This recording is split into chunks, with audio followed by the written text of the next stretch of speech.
ത്രിയേക ദൈവത്തിന്റെ വന്ദ തിരുനാമത്തിന് മഹത്വം ഉണ്ടായിരിക്കട്ടെ.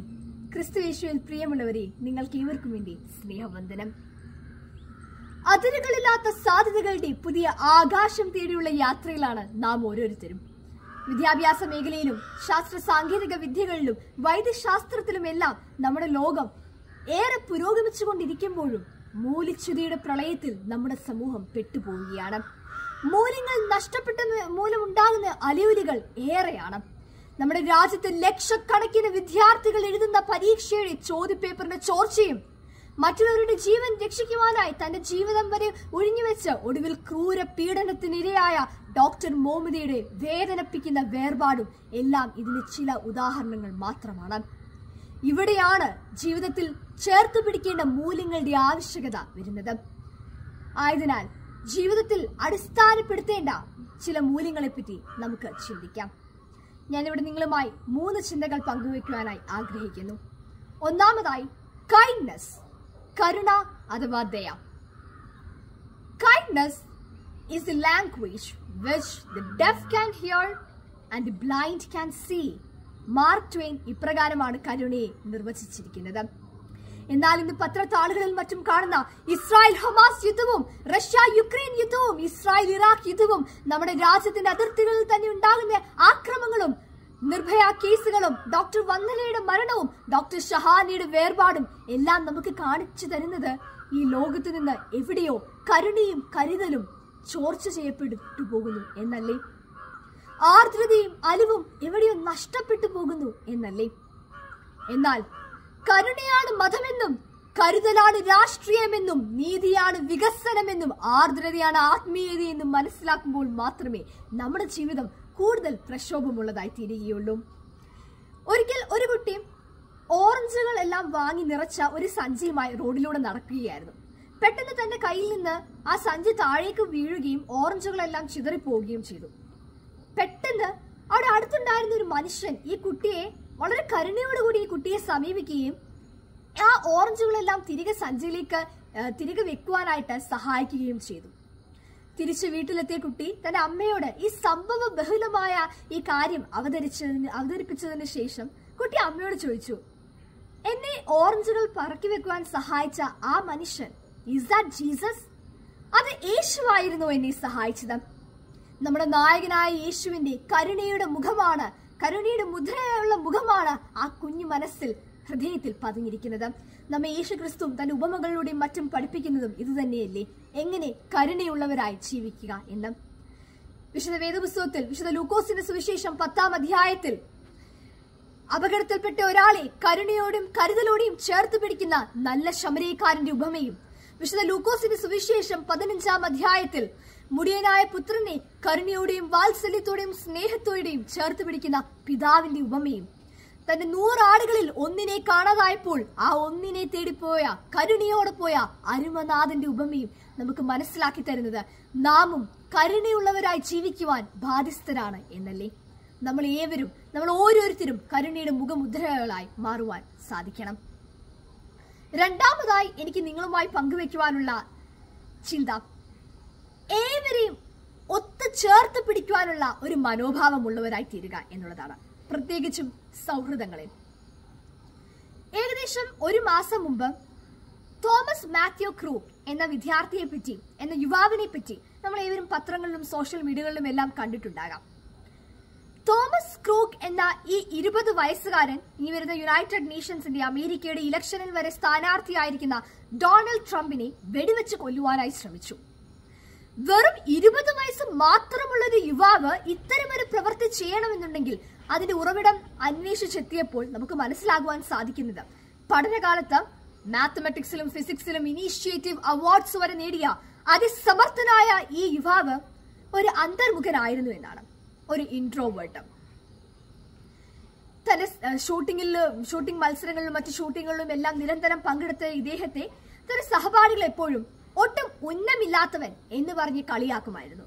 നിരന്തരമുള്ള ഈ പ്രഹസനങ്ങളും കളിയാക്കലുകളും പരിഹാസങ്ങളും എല്ലാം ഈ യുവാവിനെ സമ്മർദ്ദത്തിലാഴ്ത്തി എന്നുള്ളതാണ് ഈ ഒരു ഇത്തരത്തിലുള്ള പ്രവൃത്തിയിലേക്ക് ഈ യുവാവിനെ നയിച്ചത്.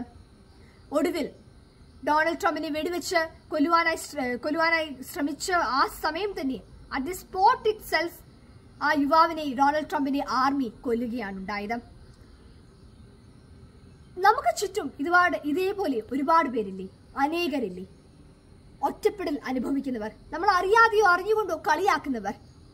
ഇവർ കടന്നു പോകുന്ന വ്യസനങ്ങളുടെയും ഇവർ കടന്നു പോകുന്ന സങ്കടങ്ങളുടെ അവസ്ഥ നാം മനസ്സിലാക്കണം. ഇവർ കടന്നു പോകുന്ന ഒറ്റപ്പെടലുകളുടെ അവസ്ഥ നാം മനസ്സിലാക്കണം. ഇത്തരത്തിൽ ഏവരും ചേർത്ത് പിടിക്കുവാനുള്ള ഒരു മനോഭാവം ഒരുവനിൽ ഉളവാകണമെന്നുണ്ടെങ്കിൽ ആ വ്യക്തിക്ക് എംപതറ്റിക് വിഷൻ ഉണ്ടാകണം, അഥവാ എമ്പതി ഉണ്ടാകണം. വിശുദ്ധ റോമറിന്റെ ലേഖനത്തിൽ ഇപ്രകാരം നമുക്ക് കാണുവാൻ സാധിക്കുന്നു: നിങ്ങൾ സന്തോഷിക്കുന്നതിന്റെ കൂടെ സന്തോഷിക്കുകയും കരയുന്നതിനോടൊപ്പം കരയുകയും ചെയ്യുവീൻ. അതെ, നമ്മുടെ യേശു ക്രിസ്തുവിലും നമുക്ക് കാണുവാൻ സാധിക്കുന്ന ഈ ഒരു മനോഭാവമല്ലേ, ഏവരെയും ചേർത്ത് പിടിച്ച് ഒന്നിച്ചു നിർത്തുന്ന മനോഭാവം, സൗമ്യമായ സംഭാഷണങ്ങൾ, അനുകമ്പയോടുകൂടി തരുന്ന മാർഗനിർദ്ദേശങ്ങൾ. നാം ഏവരും ഇതേപോലെ ഏവരെയും ചേർത്ത് നിർത്തുന്ന മനോഭാവമുള്ളവരായി തീരണം. മൂന്നാമതായി എനിക്ക് നിങ്ങളുമായി പങ്കുവെക്കുവാനുള്ള ചിന്ത ഗ്രാറ്റിറ്റ്യൂഡ് ആൻഡ് കണ്ടന്റ്മെന്റ്, നന്ദിയും സംതൃപ്തിയുമുള്ളവരായി തീരുക എന്നുള്ളത്. സമുദ്രത്തിന് തിരമാലകളില്ലാതെ സാധ്യമാവുകയില്ല എന്നുള്ളതുപോലെ തന്നെയാണ് നമ്മുടെ ഓരോരുത്തരുടെയും ജീവിതവും. പ്രതിസന്ധികളും പ്രതികൂല അവസ്ഥകളും ഇല്ലാതെ ഒരിക്കലും നമ്മുടെ ജീവിതം പൂർണ്ണമാവുകയില്ല. ഉള്ളത് കൊണ്ട് ഓണം ഉണ്ണുക എന്നൊക്കെ നമ്മൾ പറയാറുണ്ട് അല്ലേ? അതെ, ഈ ലോകത്തിൽ വെച്ച ഏറ്റവും നല്ലൊരു സ്വഭാവ ഗുണമാണ് ലഭിച്ചതിൽ സംതൃപ്തിപ്പെടുക എന്നുള്ളത്. പലപ്പോഴും നമ്മളിൽ നിന്ന് അന്യം നിന്ന് പോകുന്നതും ഈ രണ്ട് ഗുണങ്ങളല്ലേ, നന്ദി പറയുന്നതും എല്ലാത്തിലും ലഭിച്ചതിൽ സംതൃപ്തിപ്പെടലും. വിശുദ്ധ ലൂക്കോസിന്റെ സുവിശേഷം 17-ാം അധ്യായം 11 മുതൽ 19 വരെയുള്ള വാക്യത്തിൽ യേശുക്രിസ്തു ശമര്യയ്ക്കും ഗലീലയ്ക്കും നടുവിലുള്ള ഒരു ഗ്രാമത്തിലൂടെ നടക്കുമ്പോൾ അവിടെ കുഷ്ഠരോഗികളായ 10 പുരുഷന്മാരെ സൗഖ്യപ്പെടുത്തി. താൻ പൂർണ്ണ സൗഖ്യം പ്രാപിച്ചു എന്നറിഞ്ഞ ഇവരിൽ ഒരുവൻ മാത്രമാണ് ദൈവത്തെ സ്തോത്രം ചെയ്ത് മഹത്വപ്പെടുത്തിയത്. 10 പേരിൽ ഒരുവൻ മാത്രം. ദൈവത്തെ മഹത്വപ്പെടുത്തിയ ഈ ഒരുവന്റെ പേരിനോടൊപ്പമാണോ അതോ മറ്റ് 9 വ്യക്തികളുടെ പേരിനോടൊപ്പമാണോ നമ്മുടെ പേരുകൾ എഴുതി ചേർക്കേണ്ടത് എന്ന് നമ്മൾ ഓരോരുത്തരുമാണ് തീരുമാനിക്കേണ്ടത്. ലഭിച്ചതെല്ലാം നമ്മുടെ കഴിവുകൾ കൊണ്ട് മാത്രമല്ല, എന്നാൽ ദൈവത്തിന്റെ സാന്നിധ്യവും ദൈവത്തിന്റെ ദാനവുമാണെന്നുള്ള ഉത്തമ ബോധ്യം നമുക്ക് ഓരോരുത്തർക്കും ഉണ്ടാകേണ്ടതുണ്ട്. കഴിഞ്ഞ ദിവസം യൂട്യൂബിൽ ഞാനിങ്ങനെ വെറുതെ ഷോർട്സ് ഒക്കെ ഒന്ന് ഡൂം സ്ക്രോൾ ചെയ്യുന്ന സമയത്ത് ഒരു മീം കണ്ടു. വളരെ ചിന്തിപ്പിക്കുന്നതായിട്ടുള്ളൊരു meme. Normal days versus exam days എന്നുള്ളതായിരുന്നു ആ ഒരു മീമിന്റെ കോണ്ടന്റ് എന്ന് പറയുന്നത്. സാധാരണ ദിവസങ്ങളെ വേഴ്സസ് പരീക്ഷകളുള്ളൊരു ദിവസം. അപ്പോൾ സാധാരണ ദിവസങ്ങളിൽ നമുക്ക് കാണുവാൻ സാധിക്കുന്നത് വളരെ അടിച്ചു പൊളിച്ച് മൊബൈൽ ഫോണുകളും മറ്റും ഉപയോഗിക്കുന്ന കുറെ വ്യക്തികളെയാണ്. എന്നാൽ പിന്നീട് പരീക്ഷാ ദിവസങ്ങൾ വരുമ്പോഴത്തേക്കും പ്രാർത്ഥനയുടെയും ആരാധനയുടെയും അന്തരീക്ഷം, ദൈവത്തിന്റെ പടവും മറ്റു പൂജാദ്രവ്യങ്ങളും എല്ലാം നിറച്ചൊരു പ്രാർത്ഥന അന്തരീക്ഷമാണ് നമുക്ക് കാണുവാൻ സാധിക്കുന്നത്. അതായത് സാധാരണ ദിവസങ്ങളിൽ അടിച്ചു പൊളിക്കുകയും എക്സാം ഉള്ള ദിവസങ്ങളിൽ ദൈവത്തെ ഓർക്കുകയും ചെയ്ത് അത്തരത്തിലൊരു സന്ദേശം നൽകുന്ന ഒരു മീമാണ്. പലപ്പോഴും ഇത് തന്നെയല്ലേ നമ്മുടെ ജീവിതത്തിലും സംഭവിച്ചു പോകുന്നത്. പരീക്ഷാ ദിനങ്ങളിൽ മാത്രം, അല്ലെങ്കിൽ മത്സരങ്ങൾ വരുമ്പോൾ മാത്രം, അല്ലെങ്കിൽ മറ്റാവശ്യങ്ങൾ നമുക്കുള്ളപ്പോൾ മാത്രം ദൈവത്തെ ഓർക്കുകയും, അല്ലെങ്കിൽ പരീക്ഷകളും മറ്റും ഇല്ലാത്തപ്പോൾ ദൈവത്തെ മറക്കുകയും, അല്ലെങ്കിൽ ഇതെല്ലാം ലഭിച്ചതിന് ശേഷം ദൈവത്തെ മറക്കുകയും ചെയ്യുന്ന ഒരു പ്രതീതി പലപ്പോഴും നമ്മുടെ ജീവിതത്തിലും ഉണ്ടായിട്ടില്ലേ? എഫേസ്യർ 2:18 ഇപ്രകാരം പറയുന്നു: കൃപയാലല്ലോ നിങ്ങൾ വിശ്വാസം മൂലം രക്ഷിക്കപ്പെട്ടിരിക്കുന്നത്, അതിനും നിങ്ങൾ കാരണമല്ല, ദൈവത്തിന്റെ ദാനം അത്രയാകുന്നു. അതെ, ലഭിച്ചതെല്ലാം ദൈവത്തിന്റെ ദാനമാണെന്നും ലഭിച്ചതിലുള്ള നന്ദി ദൈവത്തിനെ കരയേറ്റുവാനും ഒപ്പം ലഭിച്ച എല്ലാ നന്മകളിലും സംതൃപ്തിപ്പെടുവാനും നമുക്ക് ഏവർക്കും കഴിയട്ടെ. ഞാൻ നിങ്ങളുമായി ഇവിടെ 3 ചിന്തകളാണ് പങ്കുവച്ചത്.